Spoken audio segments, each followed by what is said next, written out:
cuento de Cenicienta, porque Ruth era de Moab y ella no pertenecía a la alta sociedad, pero se casó con el soltero más perseguido de Belén, cuyo nombre era Booz. La doncella de Moab se casó con el soltero de Belén. Es como un cuento de Cenicienta, realmente lo es. Y amamos las historias de amor. Unas universitarias en su dormitorio estaban orando: Señor, danos corazones limpios, danos corazones puros. Señor, danos novios. Y todas las muchachas respondieron: amén. Nos fascinan las historias de amor. Ahora permítame hablar acerca del trasfondo de este libro. Fue escrito en tiempos muy difíciles. Fue escrito en tiempos de los jueces.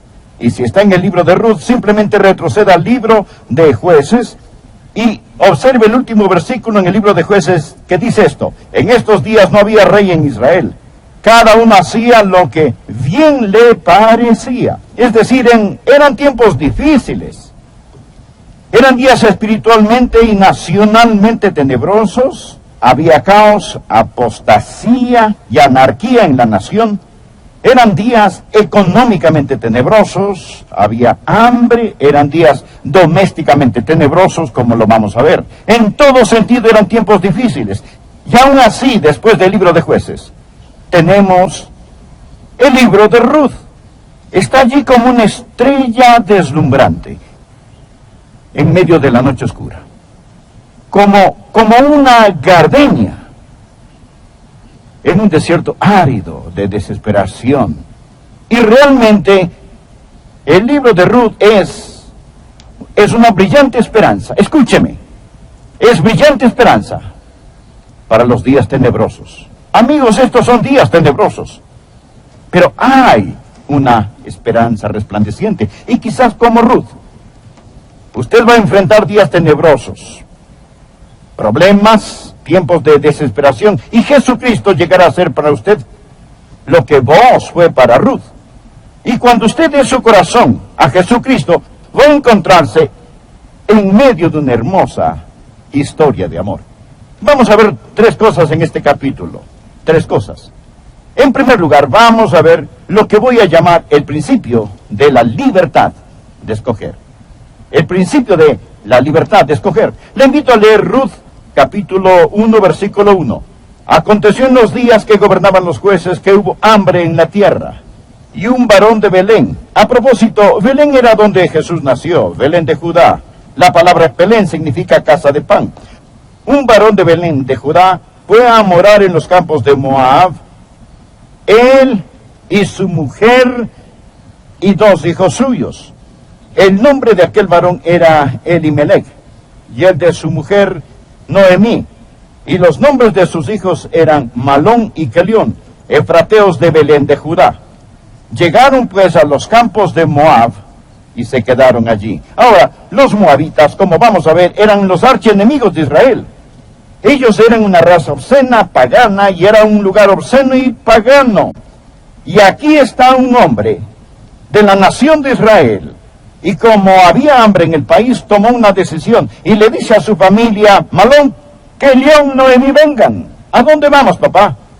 Bueno, parece que va a haber hambre aquí. Nosotros nos iremos a Moab. Se fueron a ese país maldito. Él tomó una decisión. Y fue una mala decisión, como vamos a ver.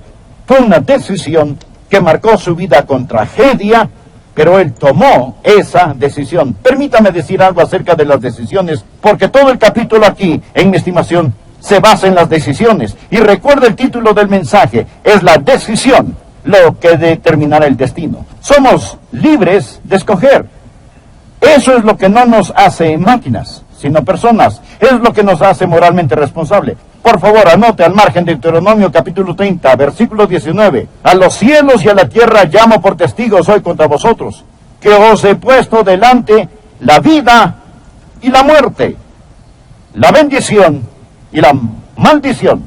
Escoge pues la vida para que vivas tú y tu descendencia. Les ruego que todos me presten atención, también los que escuchan por la radio o televisión. Hoy Dios pone ante nosotros la misma opción, la vida o la muerte, la bendición o la maldición. Y somos libres de escoger. Y Dios dice, escoge la vida. Usted es libre de escoger, ¿lo comprende? Usted no es una máquina, no es una víctima del destino. Vote su horóscopo, usted es libre de escoger. Pero ahora escúcheme, usted no es libre para no escoger. Usted no puede decir, yo no escogeré entre la vida y la muerte. Negarse a la vida es escoger la muerte. Usted no es libre para no escoger. Al final de este servicio, les daré la oportunidad de tomar la decisión de entregarse a Cristo. Si no es un creyente, usted tomará una decisión. Si dice, no voy a tomar una decisión, sí lo hará. Si decide no dar su corazón a Jesús, eso es una decisión. Usted decidió no hacerlo. Verá, rechazar a Cristo es escoger no tener a Cristo. No existe ninguna manera en que usted pueda escaparse de tomar una decisión hoy. Siempre escogemos. Jesús dijo, el que no es conmigo, contra mí es. Usted es libre de escoger. Usted no es libre para no escoger y usted no es libre de escoger las consecuencias de su decisión. Eso es muy importante. Usted es libre de escoger, pero no es libre de escoger las consecuencias de su decisión. Es libre de escoger lanzarse de un edificio de 10 pisos. Pero después de que haya saltado del edificio, lo que usted escogió libremente hacer empieza a escoger usted. Usted no es libre de escoger las consecuencias de su decisión. Las personas hablan acerca de libertad, hablan del amor libre, pero no son libres de escoger las consecuencias. Actualmente lo estamos viendo en el país hoy. La vil epidemia de enfermedades venéreas y preciosos bebitos que deberían nacer en hogares llenos de amor. Muchos pasan por la fábrica del aborto. Ellos hablan de su libertad de escoger. ¿Por qué no terminan esa frase? Su libertad de escoger asesinar a un bebé. Libertad de escoger. Ellos dicen, decidimos no tener este bebé. No. Usted no es libre. Simplemente es libre de escoger si tendrá un bebé vivo o un bebé muerto.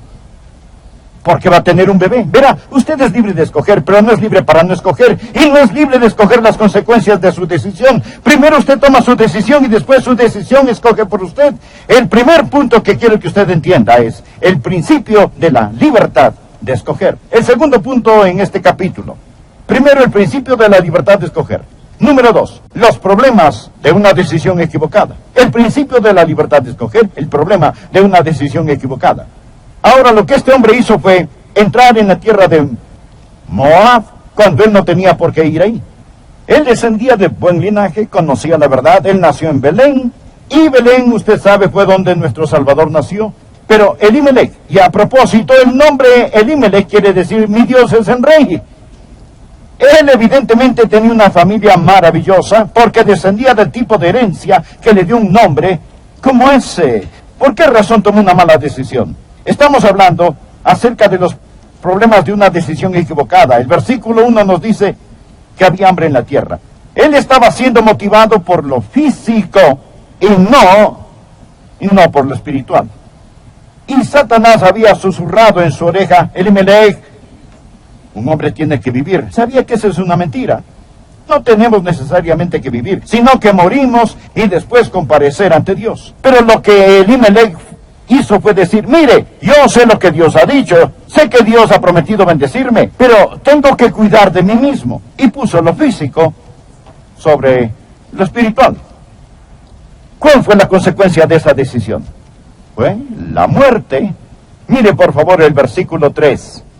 Y murió Elimelech, marido de Noemí, y quedó ella con sus 2 hijos, los cuales tomaron para sí mujeres moabitas. El nombre de una era Orfa y el nombre de la otra Ruth, y habitaron allí unos 10 años, y murieron también los 2, Malón y Kelión, quedando así la mujer desamparada de sus 2 hijos y de su marido. Ahora, ¿por qué salió?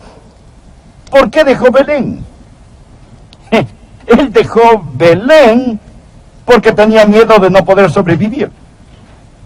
Y él dejó la casa de pan y entró en el territorio del diablo. Elimelech tuvo la motivación equivocada, el método equivocado, y llega ya. ¿Y qué le pasa? Se muere. ¿Y qué le pasó a sus muchachos por los cuales tanto se preocupó? murieron. ¿Sabe lo que esto me dice, amigo? Amigo, usted no puede huir. Usted necesita ponerse en paz con Dios. Ahora, quiero pasar al tercer y más importante punto de este mensaje. Deseo que vea las bendiciones. Quiero que vea el poder de una decisión sabia. Por favor, empecemos en el versículo 7. Salió pues del lugar donde había estado, está hablando de Noemí, y con ella sus 2 nueras, y comenzaron a caminar para volverse a la tierra de Judá. Y Noemí dijo a sus 2 nueras, andad, volveos cada una a la casa de su madre. Jehová haga con vosotras misericordia, como la habéis hecho con los muertos y conmigo. Os conceda Jehová que halléis descanso, cada una en casa de su marido. La palabra descanso en hebreo literalmente significa seguridad, provisión. Luego las besó, y ellas alzaron su voz y lloraron. Bueno, ya sabe usted, cuando hay un grupo de mujeres juntas, eso es lo que van a hacer. Así que están llorando. Y le dijeron, ciertamente nosotras iremos contigo a tu pueblo. Ambas, Orfa y Ruth, dijeron, no, nosotros nos iremos contigo. Ahora veamos el versículo 11. Y Noemí respondió, volveos, hijas mías, ¿para qué habéis de ir conmigo? ¿Tengo yo más hijos en el vientre que puedan ser vuestros maridos? Volveos, hijas mías, e idos, porque yo ya soy vieja para tener marido. Y aunque dijese esperanza tengo, y esta noche estuviese con marido, y aún diese a luz hijos, ¿habías vosotros de esperarlos hasta que fuesen grandes? Incluso dijo Noemí, si tuviera un esposo, si pudiera concebir, si tuviera bebitos, ellos no podrían casarse con ustedes. ¿Habíais de quedaros sin casar por amor a ellos? No, hijas mías, que mayor amargura tengo yo que vosotras, pues la mano de Jehová ha salido contra mí. Ahora ella está culpando a Dios por sus problemas que realmente no procedían de él. Y ellas alzaron otra vez su voz y lloraron, y Orfa besó a su suegra, mas Ruth se quedó con ella. Este es un versículo muy importante. ¿Sabía que tenemos los que besan y los que se quedan? Los que besan son los que se conmueven con sentimiento, pero no realmente toman decisión de entregarse a Jesús. Y se dará cuenta que Orfa besó a su suegra, pero Ruth se quedó con ella. Ahora note el versículo 15. Y Noemí dijo, he aquí tu cuñada se ha vuelto a su pueblo y a sus dioses. Subráyelo. Vuélvete tú tras ella. ¿Se puede imaginar a una persona tan alejada del Señor como Noemí que les dijo, regresen a sus dioses paganos? ¡Qué pésimo consejo fue ese! Pero note lo que le contestó Ruth. Esta sí es una decisión sabia. Estoy hablando acerca del poder de una decisión sabia. Escúchelo. Respondió Ruth. Este es uno de los pasajes más hermosos en toda la Biblia. Si no lo tiene subrayado en su Biblia, hágalo. Respondió Ruth, no me ruegues que te deje y me aparte de ti, porque a donde quiera que tú fueres, iré yo. Y a donde quiera que vivieres, viviré. Tu pueblo será mi pueblo. Ahora presta atención, aquí está la clave de todo esto. Y tu Dios, mi Dios. Ahora recuerde que Ruth era una pagana. Ella era una mujer de Moab. Y aquí está diciendo que el Dios de Israel será su Dios. Y luego añade, donde tú murieres, moriré yo. Y allí seré sepultada. Así me haga Jehová. Y aún me añada que solo la muerte hará separación entre nosotras dos. Y viendo Noemí que estaba tan resuelta a ir con ella, no dijo más. Esta fue una decisión que determinó el destino. Cuando Ruth dijo lo que dijo, cambió su vida. Y escuche, no solo cambió su vida, sino que cambió la mía. ¿Sabía que Ruth, esta muchacha pagana, llegó a ser un antepasado del Señor Jesucristo, de acuerdo a la carne? Ella se emparentó con la línea real, y según la carne, ella llegó a ser parte de la casa de David. Ella tenía tanto en su contra. Tenía una vida maldita. La Biblia enseña que había una maldición sobre ella. Deuteronomio 23, versículo 3. No entrará amonita ni moabita en la congregación de Jehová, ni hasta la 10ª generación de ellos. No entrarán en la congregación de Jehová para siempre. La ley dice, déjenla afuera. No es digna. Tenía una vida maldita.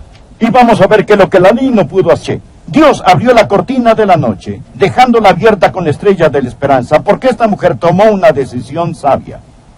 Este es todo el mensaje. Aquí tenemos todo el mensaje. Espero que lo entienda, espero que lo capte. Hoy estamos hablando acerca de la decisión. Es la decisión lo que determina el destino. Existe el principio de la libertad de escoger.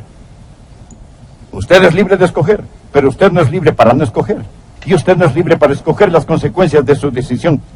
Elimelech tuvo libertad de escoger. También existe el principio de una decisión equivocada.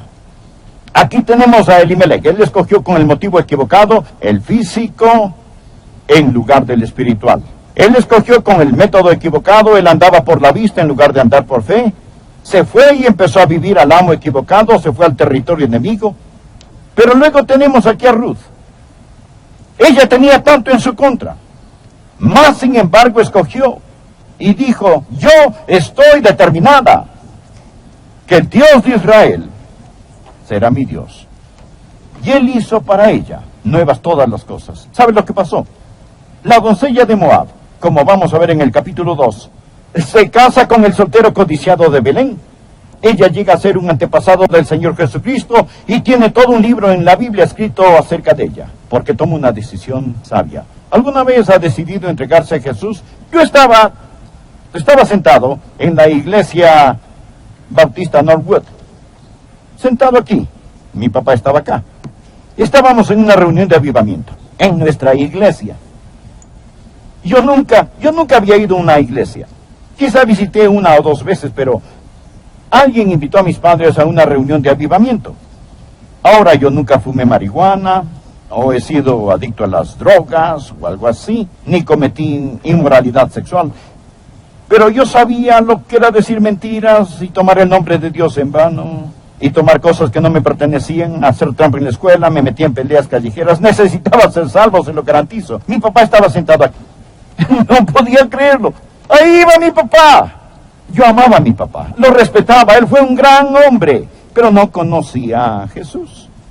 Pero cuando mi papá se levantó, fue como si me clavaran una daga en el corazón. Y pensé, bueno, si mi papá necesita salvarse, ciertamente yo también lo necesito.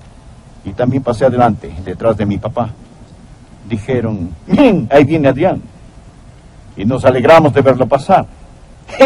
Ellos me conocían, vivíamos en un barrio pequeño, era una iglesia pequeña, me conocían, sabían toda la historia. Me senté en la primera fila en la iglesia bautista Northwood, en ese pequeño santuario. Este era solo del tamaño de una pequeña sección de este auditorio.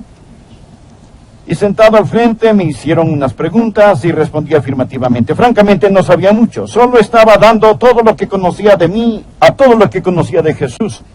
Pero fue suficiente. He aprendido mucho más, me he arrepentido mucho más después de salvarme que cuando me salvé. Pero ¿sabe qué? Entregué mi corazón a Jesucristo. No hace muchos años regresé a esa pequeña iglesia y encontré al portero y le dije, ¿me permite entrar? La iglesia se había vendido a otro grupo. Yo dije, ¿me permite entrar? Deseo estar solo. Entré a ese pequeño santuario. Ahora era un comedor. Ellos habían construido un santuario más grande. Pero entré allí y encontré el lugar. Ese mismo lugar. Quería estar solo. Y me arrodillé y le di gracias al Señor por su gracia.